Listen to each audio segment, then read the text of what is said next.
your old pal back again one more time. Well, we're trying to figure out a way to put this together. I think we all see different events, and I guess it begs the notion to say, like, the end times or what anybody's even looking for.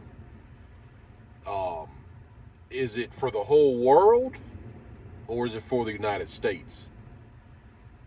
But with the different books of the scripture where you get different prophecies and, or whatever, yeah, Daniel saw the last 70 years, but, Isaiah saw the collapse of Babylon and, the final, the mystery Babylon or whatever. And you look at events just in America because nothing else is happening right now. I mean, you got, maybe a war in Ukraine and Russia, which is, I mean, you don't see much of it, but it's happening, maybe some particular small engagements, but, and then you see the stuff in Syria, and you see the the government of France and Germany like collapsing or whatever. I mean, is that even real? Did they move into Syria so fast that that was faster than the Blitzkrieg of World War II that they took over Damascus and there's no resistance. It's almost like they just stood down or whatever. So maybe you have these different puzzle pieces that are matching Scripture to world events, and I've always have just looked at America. I've said it a million times. It's Amarahuka. That's the real name of this land we live on. It's the house of the feathered serpent. And if you look at the unaliving of the United Healthcare CEO, people can sit back and say, you know what, that guy denied claims, or set policies to do that. And they had the movie John Q with Denzel, and it puts people in an uproar. Do they have a right for that? I agree with them. Anybody, it's if you can't be in their shoes, then you don't know. But if somebody has a sick child or a sick, spouse or whatever, family member they're close to, grandma, whatever, it's like if the insurance is paid, then you can't be denied because you paid into it. It's their problem if they didn't make the adjustment of, okay, well, this is going to cost this, let's add $2 more to their monthly payment or whatever they do. I mean, to me, it just seems logical, like giving car insurance. Car insurance probably maybe just as bad, who knows? But it's just the people. So the whole idea, it's psychological. And where I come from with it is, you can see the atmosphere now of Americans where they're like, we'll tear down the system if we have to, because they think that it's heroic, vigilante, or whatever. And it's, I mean, like I said, it's hard not to agree with people that are living in that where they pay their insurance and then they get denied and they got to watch their loved one pass away. When it's true, these CEOs and these politicians and these businessmen, yeah, go to work and make money, but there's a fine line in that, because we all have different jobs in this land. Some pay more than others. That's a fact. And you can call it capitalism or whatever, call it a system to where, well, these people got more, or they're in a silver spoon or whatever. But it's a system that can be corrupted fast. And you can have all the, blah, blah, blah, nag about it, whatever, and say all the rich, the rich, the rich. Nothing's done about it. But when you have a situation like this, and it's brought to the light, then it becomes like an actual knowing of the people, and it's like, you know what, I'd have done that. So it just wakes up whatever's dormant inside of everybody, because feeling to defend your loved one, whether in any situation, whether it's insurance or somebody attacking them or beating them up or whatever. I mean, that's just human nature. And once you wake it up, it's like, oh well, that's why I'm not mean to people, because you never know. When I was 11 years old, and probably before that, but 11, I read you know Genghis Khan and The Art of War and On War by von Clausewitz, because I was punished a lot. And I read these books, and I found like Genghis talked about the unrestricted warfare, which really von Clausewitz reiterated it in a much more deeper intellect and detailed level. And as a young kid, I'm thinking everybody brings something different to the table in unrestricted warfare. That's why a lot of people don't start shit with others that know this, and I know it to be true too. I respect my fellow man. I don't go against other people. Of course, you're gonna have arguments in your life or whatever, but I don't go impose my will, should I say? And because you don't know what people are capable of, the farmer brings a different warfare. The peasant brings a different warfare. The shopkeeper brings a different warfare. The soldier brings a different warfare. Genghis Khan conquering up until, you can read about the Antillean Wars in Hispania for control, in my opinion, of the people of the Basque Mountains, which obviously turned later on into the Spanish Inquisition. Um, the Genghis just knew that you had to, that's why he would corral and move everything into like a frenzy of a circle, where he would only let maybe one or two creepeth things survive. Nothing survived, maybe besides a bug, because he thought that even a bug surviving the onslaught would be a show of mercy, or it would show, I guess just that, just like he said, it would show hope, I guess, and he couldn't have that. But von Clausewitz said, you keep the hope alive, and he used a lot of references from the Bible, in my opinion. Never really said it directly, but he used a lot of it from Paul, and said, if you choose to follow a dim light, just know that you keep the hope, you keep alive. And whether he meant alive physically or just he thought, well, you die anyways, but you stay alive in the life, the belief of the Lord. Um, you know, you'll be successful. So what I'm getting at is, it's just for America. Amarahuka. This is what it's for. If you can turn the people, there's events going on right now where you're turning the people, and it looks like it's like, yeah, revolution, French Revolution, take over the rich and do for the common man, and everybody be good. But you have another front now in America, because you're going to have this race war coming up, and false flags, and their rhetoric is, I always said, 8-front war, asymmetrical. It's just, they're getting the people turning against the rich, people of power, politicians, and Trump, whether he's good or not or whatever. And then you have the nations against nations, which is not countries but groups of people, as Jesus said. And it's only happening here. You have chaos everywhere else, but here's the point. It's Amarahuka, a house of the feathered serpent. This place was destined to become the phoenix.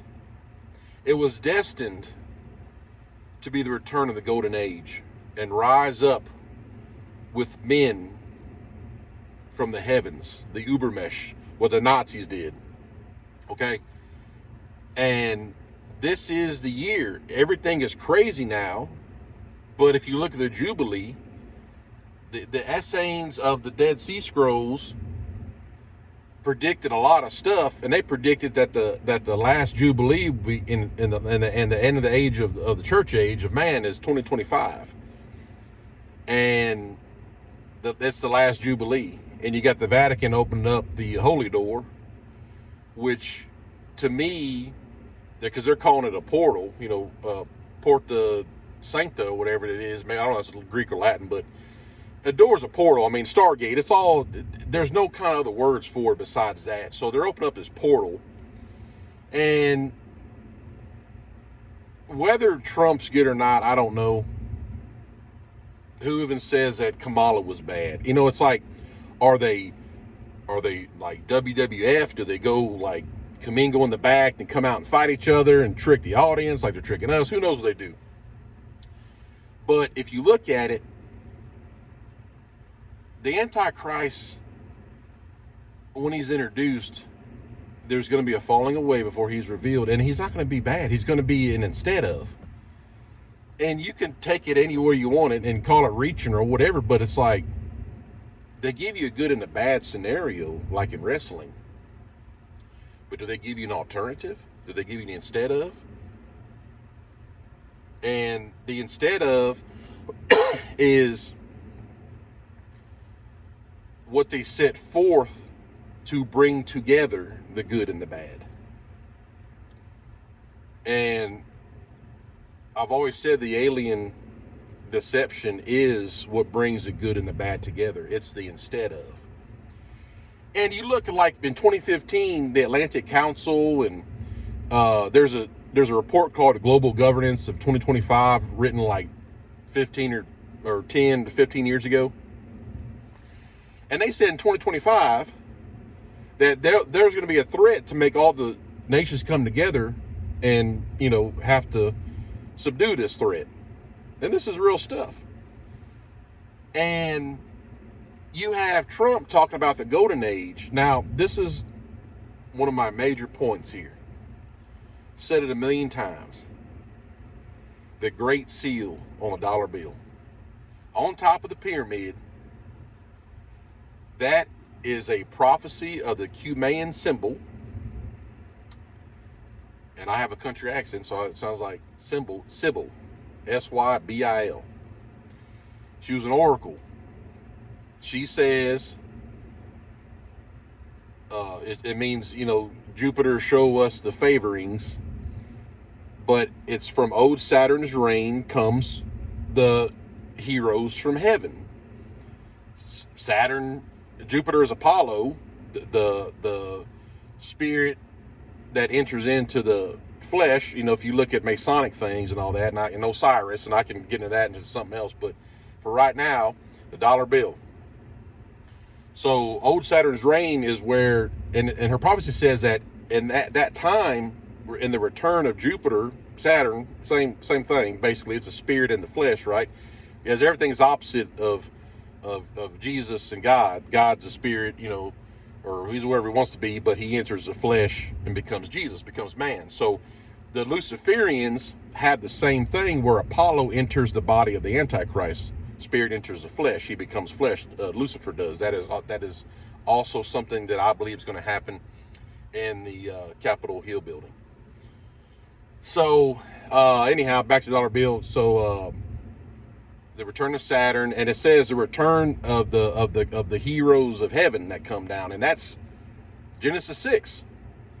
The mingling of the DNA. I mean, it's like that's return.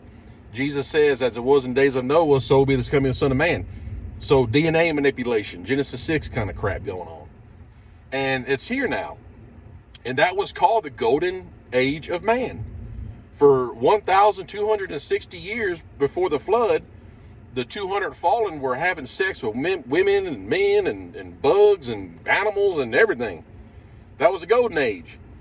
And that wasn't nothing else. It wasn't nothing else. It wasn't the perseverance or confidence, or no, it wasn't. It was about DNA manipulation. That's all it was. And now Trump's being called, the return of the Golden Dawn and the Golden Age. That's not good. That's nothing good. Okay? I don't even know the guy's bad. I'll show you this though. Why, when they brought open the Notre Dame Cathedral with the twin towers on it, right? It's got twin steeples or whatever. It was on December the 7th. Why is it that is the only day of this entire year that Jupiter is ascending? And Trump has on that golden tie like itty bitty Tara, who she's on TikTok, by the way. She's on my, I'll repost her video. He had that golden tie on. He don't ever wear that golden thing. And so Jupiter is like the brightest and closest it is on December the 7th, the only day of the entire year, and they open up the twin tower freaking cathedral, and Trump's there. It's like, and look at the history of Notre Dame, and it's in France, and I mean, you could go on with the Franks and the Bavarians. The shit's deep. It's deep. But anyhow, the dollar bill. That prophecy's on there, people. And they didn't put that great seal. Charles Thompson didn't create that just, oh, it looks good. It has so much meaning behind it with that. With the return of the mingling of the DNA. That's exactly what it says above that pyramid. That's their final thing they need to have America transform, be destroyed, like it says in Isaiah, transform and rise like a phoenix, like in Manly P. Hall's Secret Destiny of America. The book that the Freemasons don't ever talk about. They're always like, oh, Albert Pike, I'll debunk Albert Pike. They keep you on Albert Pike. Albert Pike was a dumbass. They keep you on him so you won't ask about the Secret Destiny of America. They don't want you to know about that book. Because America has to dimensionally transform into Mystery Babylon with a huge blood sacrifice. Then it can become Mystery Babylon. And it doesn't matter when you have characters. It doesn't matter if Trump got elected. Anybody can be in charge. I'm not even saying the guy's the Antichrist. He could be just a player in this. Who knows? It's just, I'm focusing on, it's an American problem. It's this country is going to be the dimensional shift of the New World Order. It's on the dollar bill. It's fact.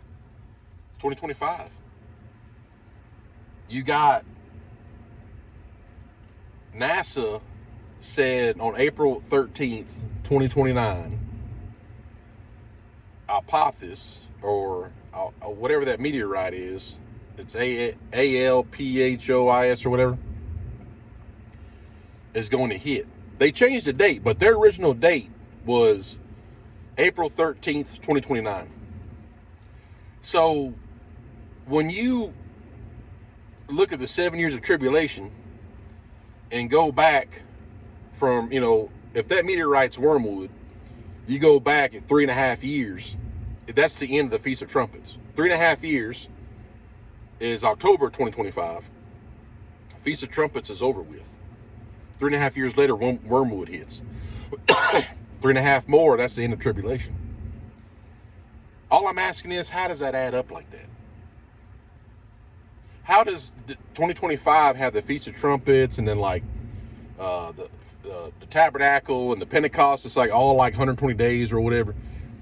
Do these calculations. Y'all figure it out. This is what I'm telling y'all. Figure out why 2025 has the numerical like balance of 120 days. Because you got to think, the 7th month in the Hebrew calendar is what? The September or October. But a month for them, it was 29 or 30. And somebody out there may know this or look it up, but we need to figure this out. But if you go by not the calendar we got now, not that Gregorian bullshit, that throws everybody off. Go by uh, the Hebrew calendar, and I know the 7th month is either like September or October, one of them. And because I mean, what? Isn't that weird too? That October is 8, right? And well, that's a whole nother time, I guess, or story. Anyhow, I think that the whole the guy leaving the clues with the guy who took out the CEO at McDonald's, and then you got Trump with McDonald's in the airplane, and then he worked at McDonald's. I don't know. I mean, that could be coincidence, but that's a lot of McDonald's stuff going on. And like I said, Itty Bitty Tara pointed that out first I've ever seen it. And also too, if you look at how you have two fronts of like people going against each other, nation against nation, right? That's what I feel is starting in this country. They have to have it rise out of chaos. This is the destiny of America. It's got nothing to do with anything else. We're in the heart of Mystery Babylon, and I get it, it sucks, but that's just where the Lord decided we should be at. It wasn't a mistake. He put us here for a reason. And as a devout atheist until 2015, I can tell you that, I thought I was pretty logical, thought I was smart, thought I knew a lot of things till the Lord came and set me free. And He's real, and He's right, and it's a lot to take on. I know everybody wants to sit back and kind of just do their job and love their families, or work on cars or whatever people may do. But unfortunately, we just live in Mystery Babylon, and it's all Paul says. Their knowledge will run to and fro, right? We all know about it now. But everything happening is definitely the prophecy of the Great Seal. Um, Also, I personally believe that the incursion of you had two incursions of the Nephilim. Um, you know, the fallen in Genesis 6. There was, because it says in the earth in those days and also after that, so that was before and after the flood. I think the third incursion is going to be obviously here on the house of the serpent, and Isaiah, I believe it's 13:3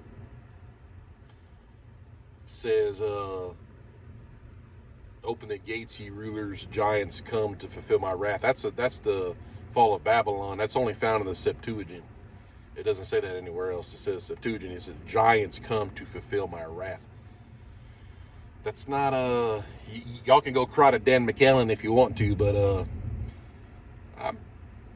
I bet that it's about giants coming out of these gates, these portals, just like